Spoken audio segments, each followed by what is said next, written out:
Arab xurmosini yesangiz, lekin uni danagini tashlab yuborsangiz, bu katta xato. Chunki bu danak orqali 3-4 kilogacha vazn tashlash mumkin, hattoki ro'za oyida tanangizdan ortiqcha suyuqlikni ketkazishingiz mumkin. Arab xurmosi azaldan tabobatda tanadan ortiqcha suvlarni haydash, metabolizm va hazmni tezlashtirish va tanadan qabziyatni yo'qotishga keng foydalanilgan. Oddiy retsept orqali siz bu usulni qayta qo'llasangiz bo'ladi. 1 litr suvga 1 hovuch arab xurmosi danagini solasiz va 10-15 daqiqa past olovda qaynatasiz. Aynan shu damlamani har ertalab uyg'onganingizda, saharlikdan oldin va kechqurun iftorlikdan oldin 1 stakandan ichasiz. Tanadan ortiqcha suvlar ketadi, toksinlar tozalanadi. Buyraklarimiz toza bo'lgani hisobiga tanamiz yana ham yosharadi.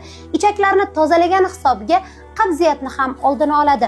Ushbu video arab xurmosini yaxshi ko'ruvchi insonlarga ko'proq yetib borib manfaatli bo'lishi uchun videoga like bosib, albatta uni jo'natib qo'yishni unutmang.